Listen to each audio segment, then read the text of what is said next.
Bueno, vamos desde acá de nuevo porque se cortó antes, entonces entonces yo a grabar. eh, pero bueno, vamos a poner vuelta a pantalla pues, y seguimos con esto.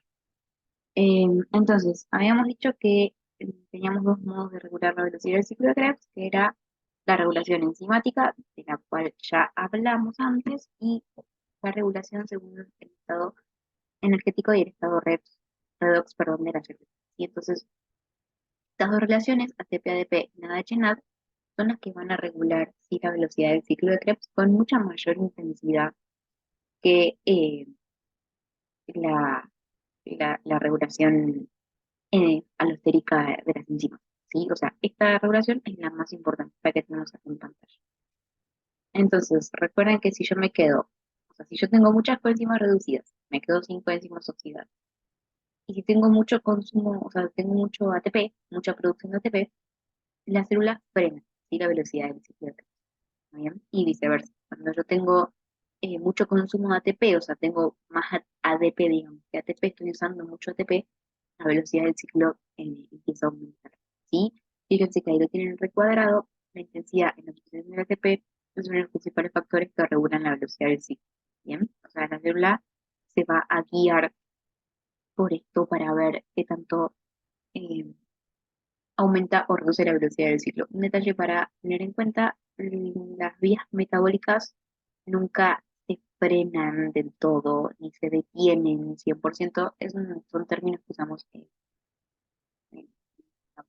la práctica, así a nivel didáctico, para que se entiendan mejor los conceptos, pero sepan que en realidad todas las vías tienen una tasa de funcionamiento basal, y entonces en general están funcionando todas al mismo tiempo, pero lo que varía es la intensidad en la utilización de la vía, en la velocidad de la vía. ¿Sí? Eso simplemente para que lo tengan presente. A los fines prácticos, en las clases yo voy a seguir hablando como se frena, aumenta, para, pero sepan que nunca se frena del todo una vía. Y eso es un metabolismo. Bien, ahora hasta acá venimos hablando mucho del ciclo de Krebs y de que su finalidad es obtener ATP, pero todavía no vimos cómo obtenemos ATP, porque si yo voy al ciclo, quiero volver para atrás.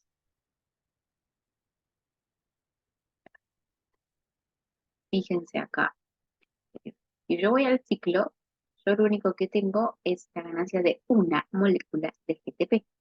Y este GTP, pues, espontáneamente puede convertirse en ATP, entonces a los fines prácticos es lo mismo, lo vamos a contar como un ATP. Pero fíjense que yo oxidé completamente una molécula de acetil-CoA y lo único que gané fue un PTP, o sea, es un rendimiento bastante pobre eh, para que la finalidad del ciclo sea ganar energía, y obtener energía. Entonces, hay una manera que tiene la célula de obtener energía a partir de las coenzimas reducidas que se generan en el ciclo. Es decir, recordamos, son 3 NADH y un NADH. Son cuatro coenzimas reducidas.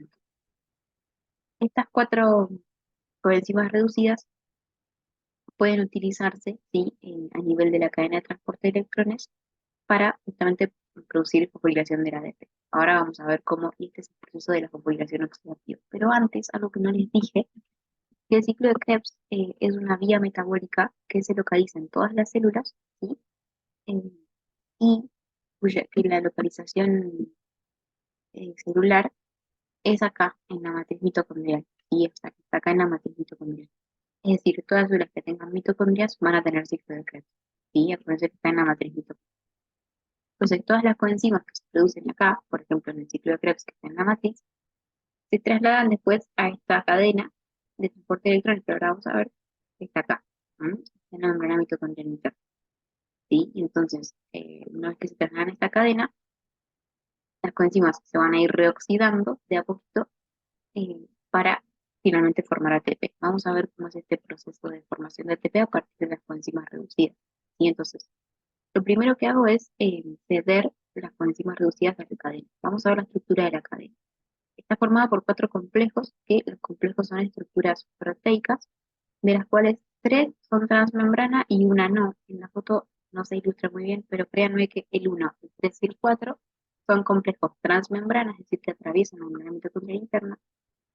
El complejo 2 no. El complejo 2 está como enganchadito acá, en la membrana mitocondrial interna, pero no traspasa, sí, la membrana mitocondrial.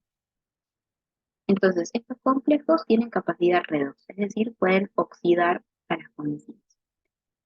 y están ordenados, y esto es importante, en orden de potencial redox,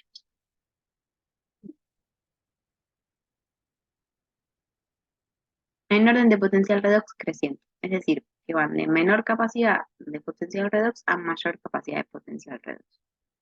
Con lo cual podemos inferir que el complejo 1 tiene mucha menor capacidad para oxidar que el complejo 4. ¿Sí?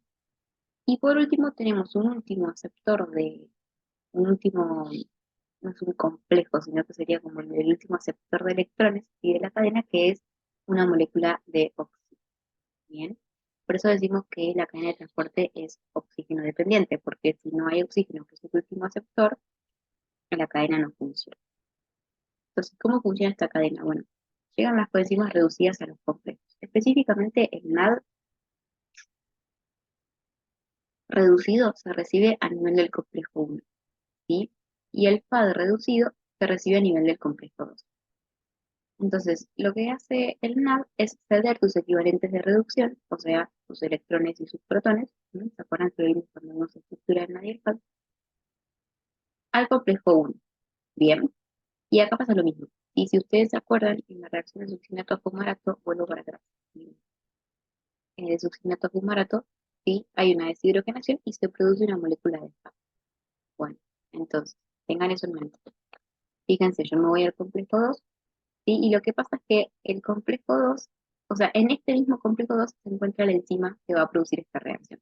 Entonces el FAD producido que se produce acá, ya directamente ingresa al complejo 2 sin más, ¿sí? Es la única. Pues no, lo que pasa es que... Bueno, esperemos que no se haya cortado la grabación. Eh, yo voy a seguir, vamos a compartir la pantalla y seguir de cuenta que todo cayó bien. Acá, perdón, lo que pasa es que tiene uno que va y viene en internet, entonces ese se corta. Bien. Entonces me había quedado explicándoles acá que el complejo 2 recibe y el FADH, porque en realidad este mismo complejo 2 tiene la enzima que me va a permitir realizar esta reacción, esta deshidrogenación de succinato fumarato. Entonces el FAD que se produce acá ya directamente ingresa al complejo 2. Entonces, fíjense los electrones, ¿sí? ¿Se acuerdan que cada coenzima recibe dos protones y dos electrones? Los electrones ingresan al complejo 1 los del NAD, al complejo 2 los del FAD y son trasladados hacia la coenzima Q, ¿sí? Que es una coenzima móvil que se encuentra entre los complejos 2 y 3. La coenzima Q los traslada hacia el complejo 3. El complejo 3 los traslada al citocromo C, que también es otra coenzima móvil que se encuentra entre los complejos 3 y 4. El citocromo C entonces lleva los electrones al complejo 4. Y el complejo 4 lo que hace es cedérselos a el átomo de oxígeno. Fíjense que en realidad habla de media molécula. eh, y este átomo de oxígeno recibe estos dos electrones con otros dos protones, ¿sí? Y se forma una molécula de agua. Es decir, el oxígeno se reduce, ¿sí? Porque recibe electrones y protones, y se forma una molécula de agua. Bien. Entonces el oxígeno actúa como aceptor final de los equivalentes de reducción. Por eso, si no tenemos oxígeno, la cadena no se podría producir. Bien. Ahora bien, hasta acá todavía sigo sin mencionar cómo se forma la ATP. Bueno, otra cosa que pasa a nivel de los complejos es que todos los complejos transmembranas, que eran el 1, el 3 y el 4, al mismo tiempo que se transportan electrones a través de los complejos, se bombean protones, ¿sí? Que son los otros equivalentes de reducción, hacia el espacio intermedio. Esto hace, fíjense, en el complejo 1 se bombean 4, en el complejo 3 otros 4 y en el 4 se bombean 2 protones. Entonces los protones se acumulan acá, en el espacio intermembrana, y si se acumulan protones, eso va a hacer que el pH baje. Por lo tanto, el espacio intermembrana va a tener un pH mucho menor que la matriz mitocondrial, ¿sí? Y también van a tener potencial eléctrico diferente, porque acá va a haber cargas positivas y acá cargas negativas. Esta diferencia de potencial se llama gradiente electroquímico y es lo que permite que todas estas cargas positivas que se acumularon acá, que son protones, regresen hacia la matriz para compensar esta diferencia de potencial por una proteína que se llama ATP sintasa. Esta ATP sintasa tiene dos complejos, el complejo F0 y el complejo F1, en el cual el complejo F0 actúa como un canal, permitiendo el regreso de los protones hacia la matriz, y el complejo F1 utiliza toda esta fuerza que ejercen los protones para volver, para fosforilar el ADP por una molécula, con un átomo, sí, un átomo inorgánico, y formar ATP. ¿Sí? Todo este proceso que yo les acabo de describir recién se llama teoría quinótica, y es la que explica la síntesis de ATP a partir de la reoxidación de las proteínas. Entonces fíjense que en la cadena de transporte de electrones pasan dos. Por un lado, se fosforila ADP para formar ATP, y por eso se llama fosforilación oxidativa, ¿sí? Porque es dependiente del oxígeno, porque si no hay oxígeno no hay cadena de transporte, y si no hay cadena de transporte no se pueden bombear los protones al espacio intermembrana. Eh, y por otro lado, tiene la finalidad de reoxidar este NAD reducido y FAD reducido que ingresa, ¿sí? Entonces esto hace que se regeneren enzimas oxidadas, o sea, NAD y FAD, que después van a poder ser sustrato nuevamente de las reacciones del ciclo de Krebs, entonces permiten que el ciclo siga en función. Entonces la cadena tiene esta doble finalidad. Por un lado, ayuda, contribuye a a la oxidación oxidativa, y por otro, permite la regeneración de coenzimas oxidadas, ¿sí? Acá tenemos otro dibujito, ¿sí? Pensé que está también, está mejor ejemplificado el complejo 2, ¿sí? Eh, bueno, y esto no se los dije, pero se los digo ahora, ¿sí? Por cada PAD que ingresa a esta cadena de transporte de electrones, se pueden obtener 2 ATP, ¿m? Entonces se pueden obtener por fosforilación oxidativa 2 ATP, y por cada NAD se pueden obtener 3 ATP, o sea, por cada NAD reducido. Entonces, yo en el ciclo de Krebs, si se acuerdan, producían 3 NAD reducidos. En esta reacción, isostereto oxosucinato, del faceturietarato succinil-CoA y de malatoxalacetato, y un FAD, ¿m? En la reacción de succinato fumarato. Y también producía por fosforilación a nivel de sustrato un GTP que lo transformaba en ATP. Entonces, si yo empiezo a sumar, tengo 3 NAD, ¿sí? Cada NAD son 3, fíjense 3 ATP, un FAD, cada FAD es 2, perdón, 2, y un ATP por fosforilación a nivel de sustrato. Entonces son, si yo pongo todo esto, me da 3 más 3, 6, más 1, 7, más 2, 9, más 3, 12 moléculas de ATP, ¿sí? Por cada molécula de acetil-CoA que ingresa al ciclo de Krebs. Bien, por, entonces cuando el acetil-CoA da toda esa vuelta, ¿sí? Yo obtengo 3 NAD, un FAD y un ATP por fosforilación a nivel de sustrato. Cuando ese NAD y FAD pueden ingresar a la cadena, esto produce una fosforilación oxidativa, y entonces se obtienen la cantidad de ATP correcta. No es tan lineal, o sea, no es que se obtienen 3 ATP, 2 ATP, o sea, es un poquito mm, menos exacto en la vida real, pero a los fines prácticos se utilizan estos números para redondear y que sea más fácil hacer los balances energéticos. Sí, para ver, en el libro está explicado así y también lo usa así.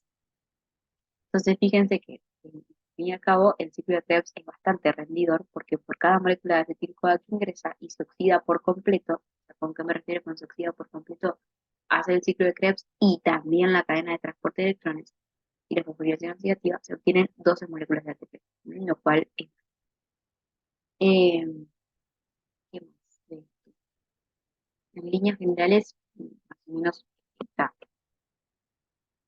bien. Nos quedan dos conceptos más, los de inhibidores y desacoplantes. Sí, los inhibidores y desacoplantes son moléculas que van a interferir en la cadena de transporte de electrones. Esto lo que ustedes van a hacer es leerlo del libro, sí, que en el libro está explicado, y vamos a debatir un poquito la clase que viene. La clase que viene vemos esta absorción de hidratos de carbono, es una clase un poquito más corta, entonces vamos a aprovechar los primeros minutitos para cerrar un poquito inhibidores y desacoplantes, que no es difícil, ¿sí? Pero tienen dos mecanismos de acción diferentes, eh, y lo que hacen básicamente es no van a permitir que haya oxidación oxidativa, ¿bien? No van a permitir la formación de cada uno por maneras diferentes de productos que van a comer. Bien. Eh, Algo más para agregar de la transporte de electrones es que,